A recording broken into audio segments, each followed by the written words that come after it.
morning. Yes, again good morning to all. तो next अपना method है नॉर्मल फॉर्म, सामान्य रूप, जिसके अंदर अपन आश्रित चर का परिवर्तन करेंगे या फिर हम इसे कह सकते हैं प्रथम अवकलज को हटाना। फर्स्ट डेरिवेटिव को हटाकर हम सेकंड ऑर्डर की डिफरेंशियल इक्वेशन कैसे सॉल्व करेंगे, या फिर हम कहें कि आश्रित चर का परिवर्तन करके हम कैसे सॉल्व कर सकते हैं। ठीक है, इससे पहले वाला जो मेथड हमने पढ़ा था उस मेथड के अंदर भी हमने आश्रित चर का परिवर्तन किया था पूर्ण हल y बराबर uv मानकर। मैं थोड़ा सा रिकॉल कर देती हूँ फर्स्ट मेथड, फिर हम सेकंड मेथड पढ़ेंगे सेकंड ऑर्डर को सॉल्व करने का। फर्स्ट मेथड के अंदर हमने आश्रित चर y का परिवर्तन किया था आश्रित चर v से। आश्रित चर y को बदला था y बराबर uv मानकर, जिसके अंदर u होता है CF का एक भाग, और इस CF के एक भाग को हमने ऑब्जर्वेशन से निकाला था। निरीक्षण द्वारा हमने CF का एक भाग ज्ञात किया था u, और फिर पूर्ण हल y बराबर uv मानकर आश्रित चर का परिवर्तन किया। जब हमने पूर्ण हल y बराबर uv मानकर आश्रित चर का परिवर्तन किया था तो जो नई समीकरण हमारी v के अंदर आई थी, उस समीकरण के अंदर आपके पास v का पद नहीं था, v का पद शून्य था, 0 था v का पद, यानी कि v के पद को हटाया था। ठीक है, अब आप इसी से कंपेयर कीजिए। आश्रित चर का परिवर्तन हम यहाँ भी करेंगे और y बराबर uv मानकर ही करेंगे, लेकिन इस बार आश्रित चर के परिवर्तन में हमारे v का पद 0 नहीं होगा, फर्स्ट डेरिवेटिव 0 होगा। ऑब्लिक करके लिख रखा है प्रथम अवकलज हटाना, मीन्स यहाँ सेकंड मेथड के अंदर v की टर्म नहीं हटेगी, v का पद नहीं हटेगा, यहाँ v का फर्स्ट डेरिवेटिव हटेगा, यानी dv अपॉन dx, ये वाला पद आपका 0 हो जाएगा। ठीक है, दोनों मेथड में क्या डिफरेंस है, सबसे पहले हमें ये जानना जरूरी है कि दोनों मेथड में क्या डिफरेंस है 6a और 6b के। दोनों में ही हम सेकंड ऑर्डर की इक्वेशन को सॉल्व कर रहे हैं, जिसकी जनरल फॉर्म आपके पास है d2y upon dx square plus p dy upon dx plus q y is equal to r। ये है द्वितीय कोटि की रैखिक अवकल समीकरण की जनरल फॉर्म। ठीक है, इस जनरल फॉर्म को हमने सॉल्व किया सबसे पहले फर्स्ट मेथड से, जहां हमने आश्रित चर का परिवर्तन किया।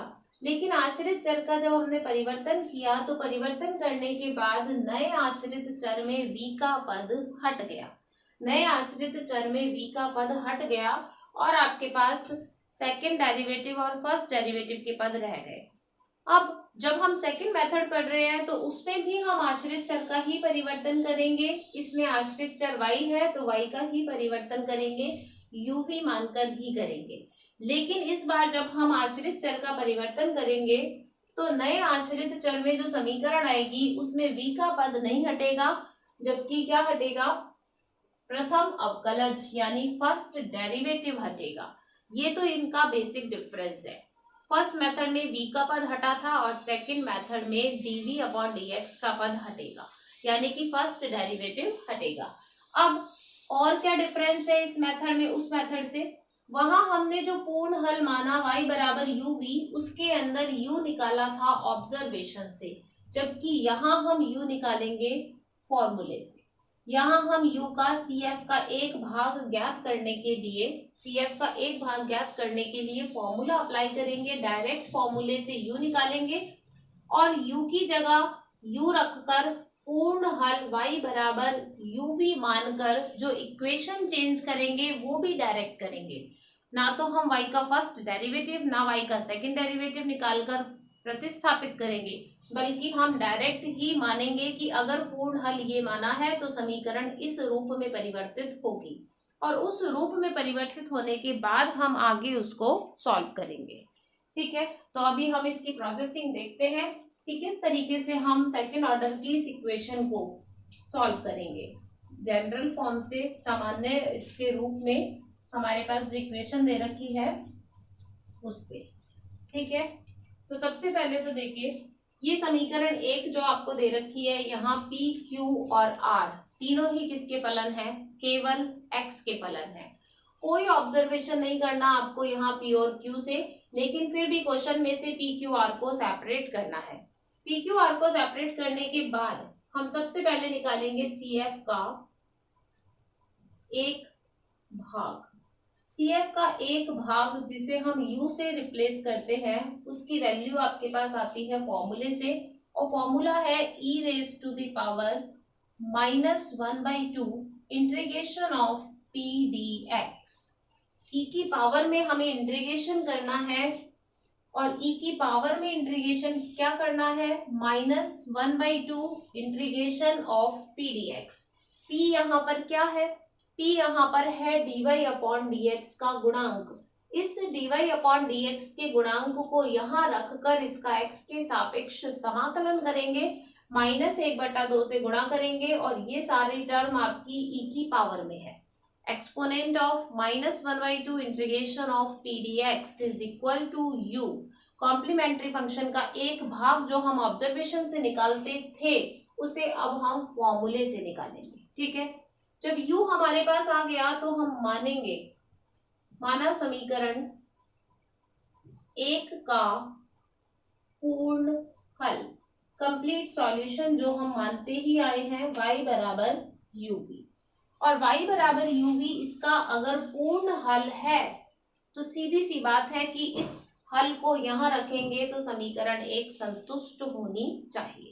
अगर हमने पूर्ण हल ये माना है तो ये हल इस समीकरण को संतुष्ट करेगा, और ये हल अगर समीकरण को संतुष्ट करेगा तो समीकरण में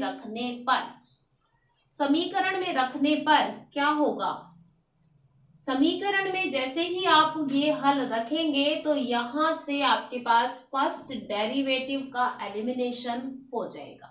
जैसे पिछले मेथड में आपके पास v का एलिमिनेशन हुआ था, ऐसे इस बार हमारे पास फर्स्ट डेरिवेटिव का एलिमिनेशन होगा, और वो एलिमिनेशन हम डायरेक्ट लिखेंगे करके, हम कोई एलिमिनेशन करके नहीं दिखाएंगे।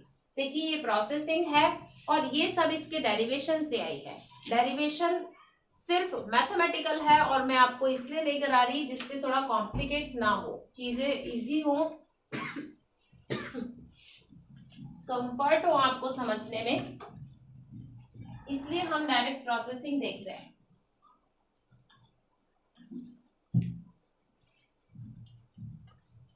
ठीक है, तो ये हल हमने y बराबर uv माना, और इस हल को जब हम समीकरण एक में रखेंगे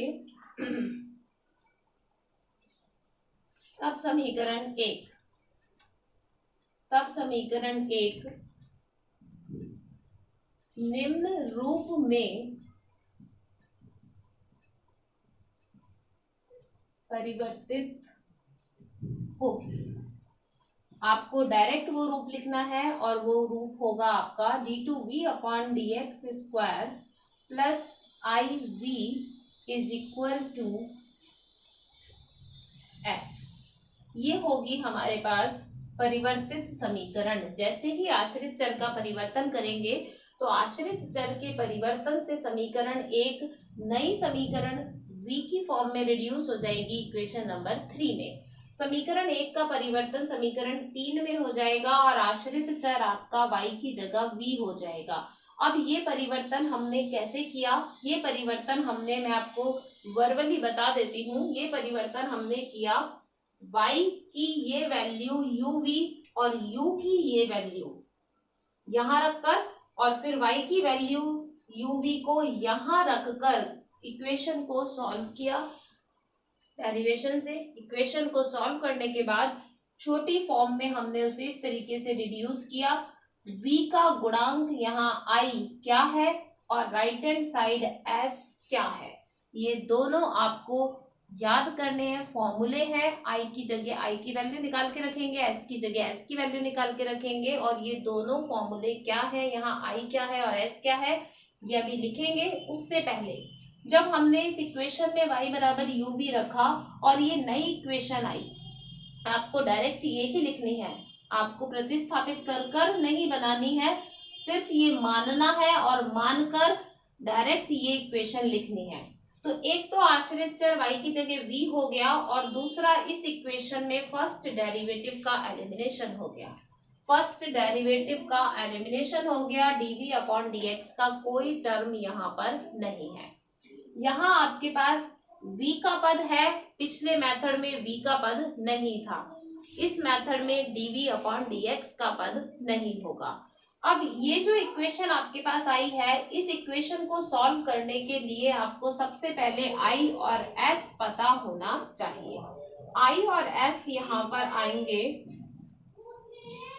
i है q minus 1/4 p square 1/2 dt upon dx। ये आपके पास है i की वैल्यू और s होता है r अपॉन u। i की वैल्यू हम इस फॉर्मूले से निकालेंगे q p और s की वैल्यू हम इस फॉर्मूले से निकालेंगे r अपॉन u से। और जब आप i और s का मान निकालकर समीकरण 3 में रखेंगे तो समीकरण 3 आपके पास पूर्व विधियों से हल करने वाली बन जाएगी। या तो समीकरण 3 बनेगी अचर गुणांकों वाली रैखिक अवकल समीकरण या फिर बनेगी समघात रैखिक अवकल समीकरण। यानी कि जैसे ही हम i और s का मान निकाल कर यहाँ रखेंगे तो ये इक्वेशन आपके पास या तो बनेगा चैप्टर नंबर 3 या फिर बन जाएगा चैप्टर नंबर 4 जो हमने विस्तार में पढ़ लिया है। तो यहाँ ऑब्जर्वेशन की जरूरत नहीं होगी। एक चीज तो u हम डायरेक्ट फॉर्मूले से निकालेंगे, दूसरी चीज y का मान प्रतिस्थापित करके समीकरण नहीं बदलनी है, y का मान मानकर डायरेक्ट आपको समीकरण ये ही लिखनी है हर क्वेश्चन के अंदर। ये इसकी प्रोसेसिंग है। तो इस प्रोसेसिंग से हम क्वेश्चन को सॉल्व करेंगे। i और s का मान 3 में रखने पर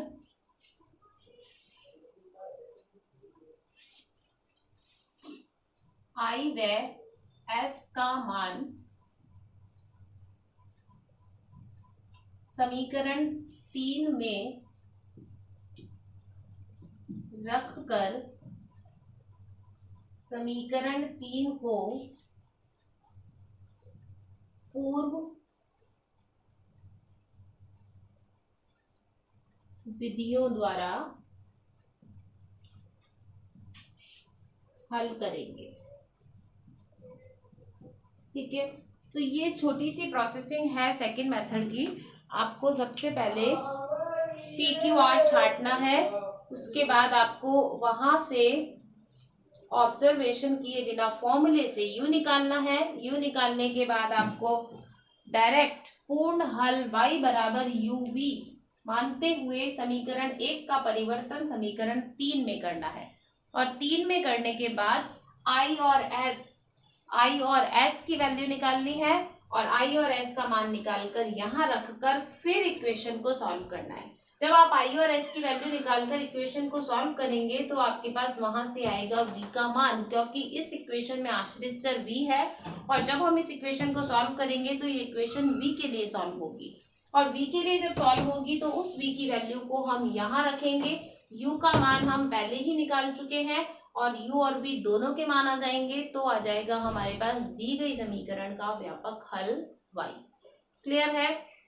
बताइए, फॉर्मूला तरीका क्लियर है? आपको तीनों फॉर्मूले याद करने पड़ेंगे, u का, i का और s का, और तीनों फॉर्मूले याद कर ये एक छोटा सा मेथड अप्लाई करना पड़ेगा। ये इसकी प्रोसेसिंग है।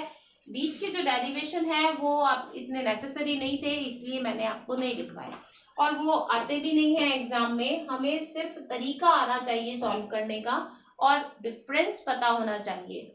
फर्स्ट और सेकंड दो मेथड हमने आज पढ़ लिए हैं और दोनों मेथड में हमने आश्रित चर का परिवर्तन किया, लेकिन डिफरेंस क्या था? फर्स्ट मेथड में आश्रित चर के परिवर्तन से v का पद हटा था और सेकंड मेथड में आश्रित चर के परिवर्तन से फर्स्ट डेरिवेटिव हटा है। क्लियर है? बताइए आगे आपको समझ में क्या करना है हमें यहाँ पर सेकंड मेथड के अंदर।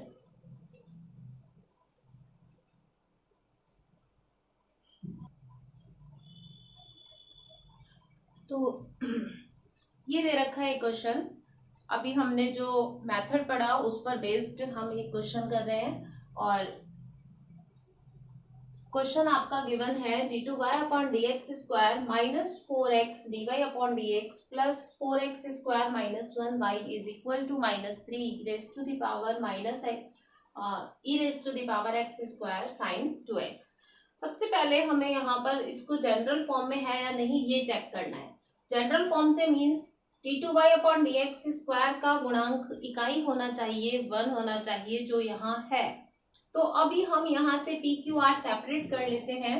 पी क्यू आर क्या क्या है यहाँ, P है dy अपॉन dx का गुणांक यानी माइनस 4x, Q है आपके पास 4x स्क्वायर माइनस 1 और R है right hand side minus 3 e की power x square sine 2x। सबसे पहला काम हमारा पी क्यू आर को सेपरेट करना है। अब कॉम्प्लीमेंट्री फंक्शन का एक भाग जो कि हमें u से निकालना है वो हमारा फॉर्मूला है e की power minus 1/2 integration of p dx। p की जगह p की वैल्यू रखेंगे और p की वैल्यू है आपकी माइनस 4x dx। रख दिया p का मान। अब देखिए एक तो माइनस माइनस प्लस हो जाएगा, 4 कांस्टेंट है बाहर आ जाएगा। इस 4 से 2 को हम जब डिवाइड करेंगे तो ये आपके पास बाहर बचेगा 2, बाहर बचेगा 2 इंटीग्रेशन ऑफ x dx। क्या होता है x dx इंटीग्रेशन, बाहर बचेगा 2 अंदर इंटीग्रेशन x का करना है और x का इंटीग्रेशन होगा x square by 2, x square by 2 से ये 2 कट जाएगा और इंटीग्रेशन आएगा x स्क्वायर।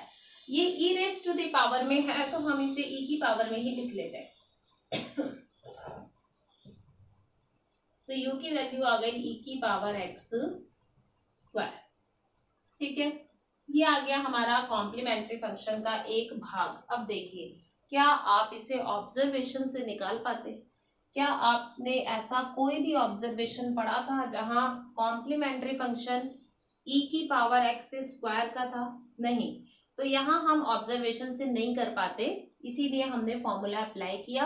क्योंकि ऑब्जर्वेशन लिमिटेड है हमारे पास, 2-3 ही हमने वहां पर पढ़े e की पावर का, x की पावर का, लेकिन e की पावर x की पावर का नहीं, साइन कॉस टैन लॉग का नहीं। तो इसीलिए हमने एक फॉर्मूला यहाँ पर काम में ले लिया जिससे हम बिना ऑब्जर्वेशन के निकाल पाएंगे। ये आ गया u। तब हमने मान लिया पूर्ण हल, तब माना पूर्ण हल complete solution y is equal to uv।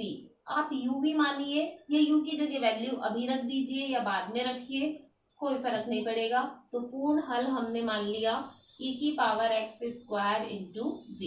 आप u भी लिखेंगे तो भी कोई दिक्कत नहीं है, लास्ट में हम u और v दोनों की वैल्यू रख देंगे या फिर u की अभी रख देते हैं, v की निकलेगी तब रख देंगे, एक ही बात है।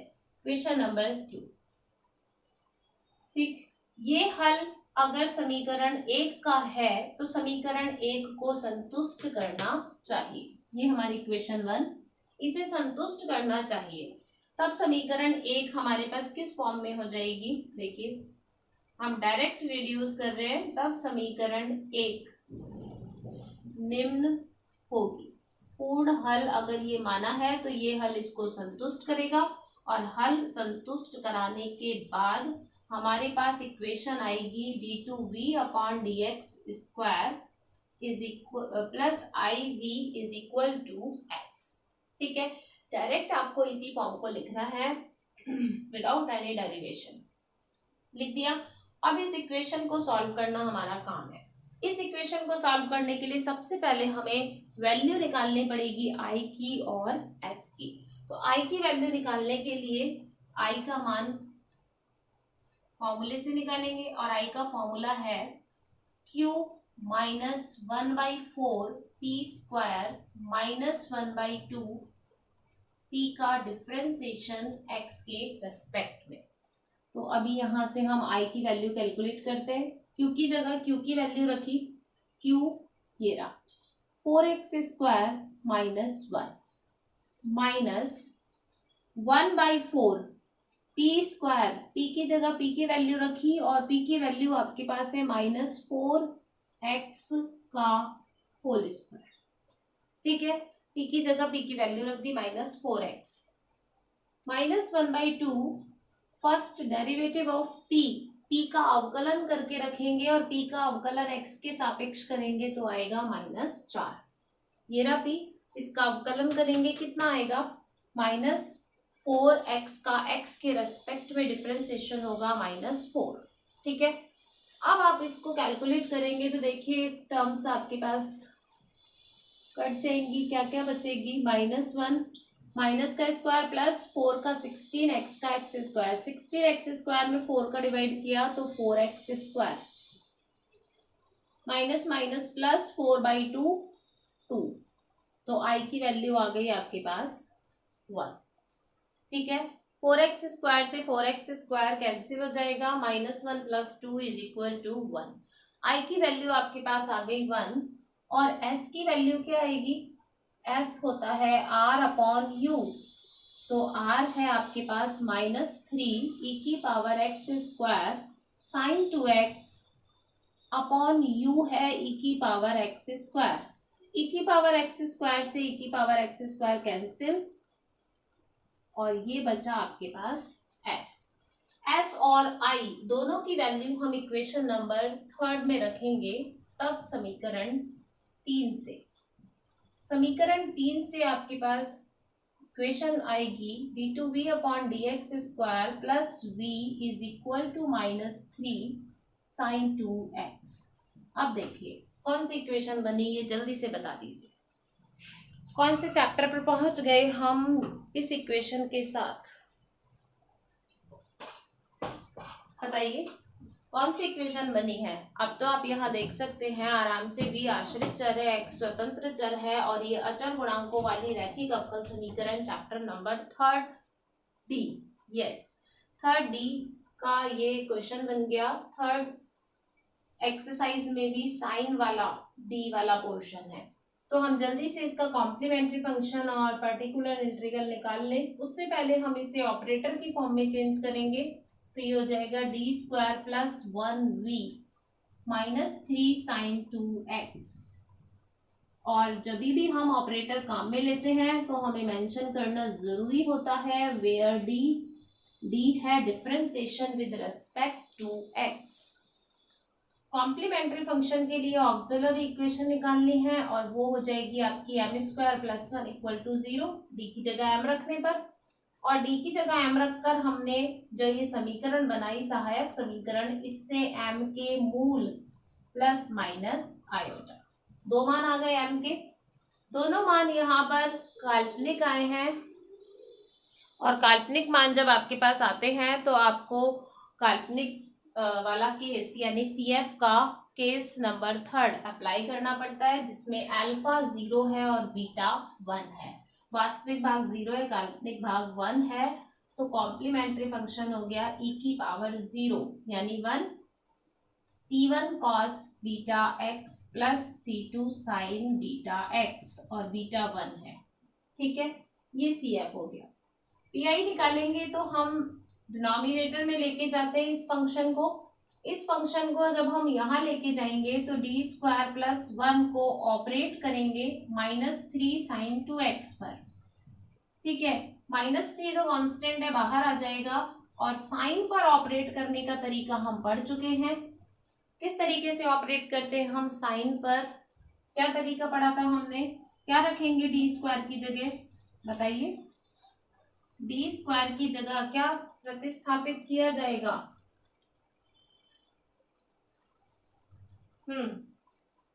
यस d² की जगह रखेंगे x के गुणांक का square with minus sine. x का गुणांक 2 है तो हमें रखना है 4, 2 का स्क्वायर 4 और माइनस साइन, यस सभी का आंसर ठीक है। हम रखेंगे -4 और -4 रखने पर 0 नहीं होना चाहिए, नहीं हो रहा 0। -4 + 1 -3 कैंसिल, तो हमारा PI आ जाएगा यहां से -4 + 1 साइन 2x और पी आई आ गया साइन 2x। -3 से -3 कैंसिल हो जाएगा और पी आई आ जाएगा साइन 2x। सी एफ और पी आई दोनों आ गया तो v का मान हो गया C F plus P I. ये रहा C F, C1 cos x plus C2 sin x plus P I यानी कि साइन 2x। ये आ गया v का मान। ठीक है, अब देखिए u का मान ये आ गया, v का मान ये आ गया, तो आपका पूर्ण हल y बराबर uv हो गया पूरा। तो फाइनली हमारी इक्वेशन 1 का सॉल्यूशन आ गया y is equal to u और v की जगह v का मान C1 cos x plus C2 sin x। एक चीज और हम जब से पढ़ रहे हैं सेकेंड ऑर्डर की, आपने नोटिस की होगी कि आर्बिट्रेरी कांस्टेंट सिर्फ और सिर्फ 2 ही होने चाहिए, क्योंकि सेकेंड ऑर्डर की इक्वेशन को सॉल्व कर रहे हैं तो आप 2 ही कांस्टेंट आपके आंसर में होने चाहिए, आर्बिट्रेरी कांस्टेंट 2। तो ये आ गया general solution of equation 1। Clear है? बताइए आ गया सबको समझ में? क्या प्रोसेसिंग है एक बार फिर से रिपीट कर देती हूँ। कंपैरेटिवली फर्स्ट मेथड के इजी है, क्योंकि यहाँ पर आपको कुछ प्रतिस्थापित नहीं करना, आपको डायरेक्ट फॉर्मूले में रख के वैल्यू निकालनी है। क्या करना है हमें, सबसे पहले इक्वेशन को जनरल फॉर्म में चेंज कर कर पी क्यू आर सेपरेट कर लेने हैं। उसके बाद u की वैल्यू निकालनी है, कॉम्प्लीमेंट्री फंक्शन का एक भाग हमें फॉर्मूले से निकालना है। फॉर्मूला होता है e की power -1/2 integration of P D x. फॉर्मूले में हमने जब वैल्यू रखकर u कैलकुलेट किया तो u आ गया हमारे पास ये। जब u आ जाएगा तो हम पूर्ण हल y बराबर uv मानेंगे और इस हल को संतुष्ट कराकर डायरेक्ट इक्वेशन 1 को इक्वेशन 3 में चेंज करेंगे। हर बार आपको यही काम करना है। इक्वेशन 3 में चेंज करने के बाद अब हमारा काम इक्वेशन 3 को सॉल्व करना है, जिसके लिए हमें i और s दोनों चाहिए और i और s के अपने फॉर्मूले हैं। तो i का फॉर्मूला हमने अप्लाई किया, i का मान निकाल लिया और s से s का मान निकाल लिया। दोनों वैल्यू को इक्वेशन 3 में जब आप रखेंगे तो हर बार आपके पास इक्वेशन 3 सेकेंड ऑर्डर की ऐसी इक्वेशन बनेगी जिसका सॉल्यूशन हम पूर्व विधियों द्वारा निकाल सकते हैं। और पूर्व में हमने 2 तरीके पढ़े, या तो अचर गुणांकों वाली या फिर आपके पास समघात वाली। तो डेफिनेटली ये इक्वेशन या तो अचर गुणांकों वाली बनेगी या फिर समघात बनेगी। तो इसका सॉल्यूशन हम हमारे पिछले मेथडों से निकाल लेंगे। पिछले मेथड से निकालने के बाद आपके पास v की वैल्यू आ जाएगी और v की वैल्यू आते ही हमारे पास पूर्ण हल पूरा हो जाएगा। तो ये प्रोसेसिंग है निकालने की। तो बताइए क्लियर है आप सभी को? आ गया समझ में किस तरीके से सॉल्व करेंगे?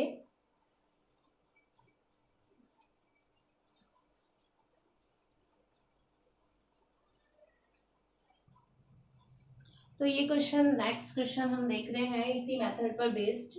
d2y upon D X square -2 upon X D Y upon D X plus 1 + 2 upon x square Y is equal to X E की power X. First of all सबसे पहले हम पी क्यू आर सेपरेट करेंगे। p है हमारे पास 2 upon X, q है y का कॉफिशिएंट 1 + 2 अपॉन एक्स स्क्वायर और r है x ई की पावर x। ठीक, पी क्यू आर सेपरेट होने के बाद हमारा काम है कॉम्प्लीमेंट्री फंक्शन का एक भाग यानी u निकालना। तो u निकालने के लिए u का फॉर्मूला है e raised to the power -1/2 integration of P D x. आप हर क्वेश्चन में पहले फॉर्मूला ही लिखेंगे और उसके बाद वैल्यू रखेंगे।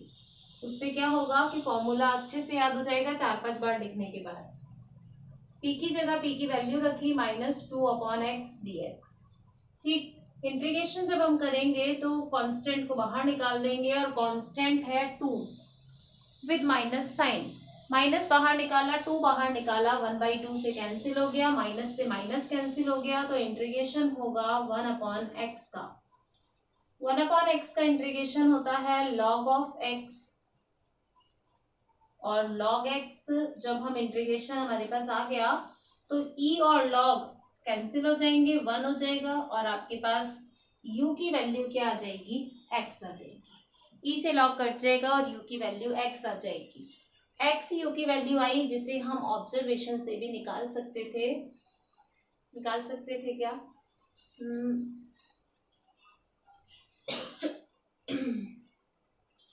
चलिए, u आपके पास आ गया x, और अब हम पूर्ण हल मान लेते हैं।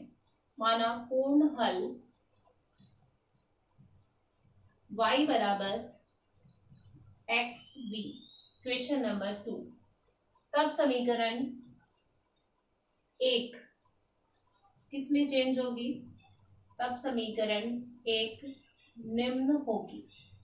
डायरेक्ट हमें चेंज करनी है इक्वेशन 1 को इक्वेशन 3 में, और इक्वेशन 3 है d2v upon dx square plus iv is equal to s। और यहाँ i और s की वैल्यू आप निकाल कर रखेंगे फॉर्मूले से, where i q minus 1/4p square minus half dp upon dx। ये आपके पास है i का फॉर्मूला। इस फॉर्मूले में हम वैल्यू रखेंगे, तो देखिए i की वैल्यू क्या आएगी?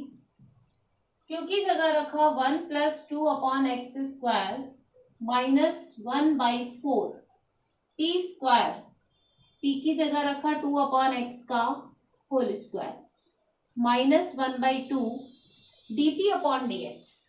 p का डिफरेंशिएशन जब हम करेंगे तो p का डिफरेंशिएशन देखिए क्या होगा, ये रहा p -2 तो कांस्टेंट है, 1 अपॉन एक्स का डिफरेंशिएशन क्या होगा? वन अपॉन एक्स का डिफरेंशिएशन क्या होगा? 1 अपॉन एक्स का डिफरेंशिएशन होता है -1 upon x square, -1 upon x square, और ये वाला माइनस प्लस हो जाएगा, तो ये हो जाएगा 2 अपॉन एक्स स्क्वायर। ठीक है, देखिए -1/2 एज इट इज है, dp अपॉन dx की जगह dp अपॉन dx की वैल्यू रखी, यानी p का डिफरेंशिएशन किया। p का डिफरेंशिएशन किया तो p का डिफरेंशिएशन होगा 1 अपॉन एक्स का -1 अपॉन एक्स स्क्वायर, तो उस माइनस से माइनस कट जाएगा और 2 अपॉन एक्स स्क्वायर आ जाएगा। अब यहाँ से i की वैल्यू क्या आई आपके पास? 1 plus 2 upon x square, minus का स्क्वायर प्लस 4 से 4 कट गया, माइनस 1 अपॉन एक्स स्क्वायर। ठीक है, यहां से 2 से 2 कट गया, -1 अपॉन एक्स स्क्वायर। ठीक है, minus minus plus, sorry minus minus क्या हो गया? -2 upon x square, -2 upon x square plus 2 upon x square, फिर से कैंसिल, क्या बचा? 1। तो i की वैल्यू अगेन 1 आ गई। s की value r upon u, r है x e की पावर x और u है x, कैंसिल हो गया, e की पावर x बचा। ठीक है, e की पावर x बचा, i की वैल्यू भी आ गई। तब समीकरण 3 आपकी बन जाएगी d2v upon dx square plus v is equal to e की पावर x। कितनी छोटी इक्वेशन बन गई अचर गुणांकों वाली वापस से, जिसे हम ऑपरेटर की फॉर्म में चेंज कर सॉल्व कर सकते हैं। आगे हो जाएगा सॉल्व।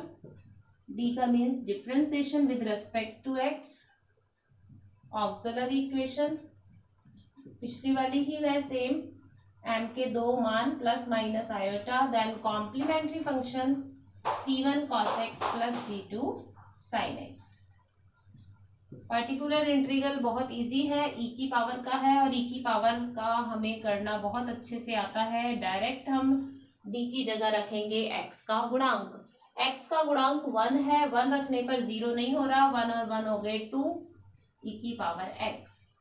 तो हमारे पास v की वैल्यू आ गई c1 cos x plus c2 sin x 1/2 e की पावर x, और v की वैल्यू अगर आ गई तो y की वैल्यू भी आ जाएगी, y हो गया u इंटू v। तो ये हो गया सेकंड क्वेश्चन। उस पर बेस्ड। तो बाकी सभी क्वेश्चन ऐसे ही होंगे। तो आज आप लोग करके देखेंगे क्वेश्चन। जो भी प्रॉब्लम्स होंगी वो हम कल वाली क्लास में डिस्कस करेंगे। प्रॉब्लम्स ज़रूर करके देखिएगा, एग्जाम्पल एंड क्वेश्चन एक्सरसाइज के। क्लियर है? बताइए, क्लियर है आपको आगे समझ में ये क्वेश्चन नंबर 7 एक्सरसाइज का? तो बाकी सभी क्वेश्चंस और एग्जाम्पल्स जितने हो पाए पॉसिबल करके देखिएगा। नेक्स्ट क्लास में हम प्रॉब्लम डिस्कस करेंगे। चलिए,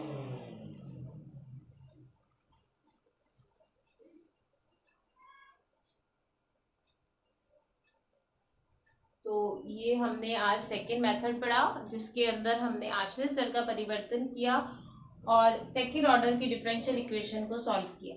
तो इस वीडियो को देखने के लिए thank you again. Thank you for watching me and please like and subscribe my channel. Bye bye.